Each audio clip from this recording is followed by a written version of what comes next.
Hello guys, study with Abhijeet में आपका स्वागत है। आज हम लोग बात करने जा रहे हैं प्रोजेक्टिव टेक्निक क्या होता है, इसे आज हम डिस्कस करेंगे। प्रोजेक्टिव टेक्निक जैसे आप नाम से समझ ही पा रहे हैं कि प्रोजेक्ट से रिलेटेड होता है। तो प्रोजेक्ट देकर जिस तरह आपको आपका इवैल्यूएशन किया जा सके या स्टूडेंट का इवैल्यूएशन किया जा सके प्रोजेक्ट के मदद से, उसे ही प्रोजेक्टिव टेक्निक कहते हैं। और इसमें हम लोग इसके पर्पस और इसके टाइप को भी देखेंगे क्या क्या होता है। तो चलिए वीडियो को शुरू कर लेते हैं। ये देखिए प्रोजेक्टिव टेक्निक क्या होता है, इसे पहले पॉइंट वाइज देख लेते हैं। Projective technique used in personality assessment, ये पर्सनैलिटी असेसमेंट में काम आता है, यानी कि पर्सनैलिटी चेकिंग करने में इसका बहुत ज़्यादा रोल है।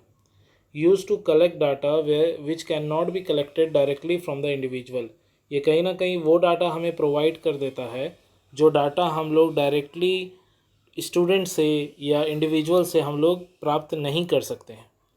It help to project one's inner feeling in an unconscious manner, तो ये कहीं ना कहीं किसी के अंदर कैसी भावना है उसे भी दर्शा देता है।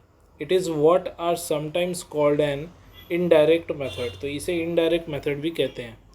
It provide a vague ambiguous unstructured situation as a stimulus, तो ये कहीं ना कहीं जो अनस्ट्रक्चर्ड सिचुएशन है या वेग है, वेग का मतलब होता है एक तरह से फैशन, या एम्बिगस है, तो ये सब चीज़ों को एक स्टिमुलस की तरह ये इस्तेमाल करता है। Origin in psychoanalysis which argue about conscious and unconscious attitude and motivation, तो ये कॉन्शियस और अनकॉन्शियस दोनों प्रकार में जो आपके एक्टिविटीज़ हैं, आपके एटीट्यूड है, आपका मोटिवेशन है, या आप कहीं ना कहीं इंडिविजुअल का जो पर्सनैलिटी है उसे मेज़र करने में हमारी मदद करता है। It is to the subject to structure out the situation in view of his unconscious thought and emotion, तो unconscious thought और unconscious emotion जो है ये उसे भी आपका मेज़र कर लेता है projective technique. The subject is allowed to express his thought, feeling, emotion, wishes, suppress ideas freely, तो ये कहीं ना कहीं एक इंडिविजुअल की थॉट, फीलिंग, इमोशन, ये सब कुछ पता करने में हमारी हेल्प करता है। As a subject is not aware of the revelation he doesn't resort to defence mechanism. अब देखते हैं कि पर्पस क्या होता है प्रोजेक्टिव टेक्निक का, क्यों इसकी ज़रूरत हमें पड़ी है, पर्पस क्या है इसका। To study the unconscious and the subconscious emotion and feeling of the subject, यानी कि जिससे भी हम मेज़र करना चाह रहे हैं, जिसके बारे में जानना चाह रहे हैं, उसके अनकॉन्शियस और सबकॉन्शियस इमोशन और फीलिंग को पता लगाने के लिए हम प्रोजेक्टिव टेक्निक का इस्तेमाल करते हैं। It also use to bring to light his unconscious emotion and suppressed feeling, तो कहीं ना कहीं अनकॉन्शियस इमोशन या फिर कुछ सप्रेस्ड फीलिंग, यानी डिप्रेशन या किसी ऐसी वजह से जिससे उसका परफॉर्मेंस अच्छा नहीं हो पा रहा है, ऐसी फीलिंग्स के बारे में भी प्रोजेक्टिव टेक्निक हमें पता लगाने में मदद करता है।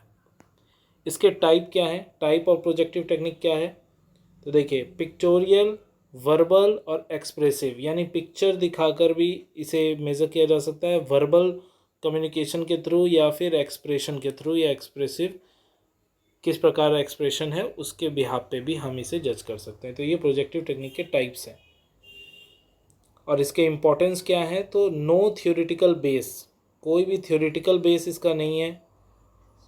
Susceptive to fake response, not susceptive to fake response, यानी कि इसे आप धोखा नहीं दे पाएंगे अपने फेक रेस्पॉन्सेस के जरिए। No consciousness in interpretation of the projective technique, evidence की भी ज़रूरत नहीं होती in the relation of the test indicator and the personality traits, and construction and standardise difficulty and low reliability और वैलिडिटी, ये इसके डिसएडवांटेजेस में आ जाते हैं। तो कहीं ना कहीं ये था आज का हमारा टॉपिक जो था प्रोजेक्टिव टेक्निक के बारे में। अगले टॉपिक में हम लोग रेटिंग स्केल क्या है उसे डिस्कस करने वाले हैं। अगर आपको वीडियो पसंद आया हो तो प्लीज़ वीडियो को लाइक करें, चैनल को सब्सक्राइब कर लें और बेल आइकन प्रेस कर दें ऐसे रेगुलर वीडियोस पाने के लिए। थैंक यू फॉर वॉचिंग, मिलते हैं अगले वीडियो में।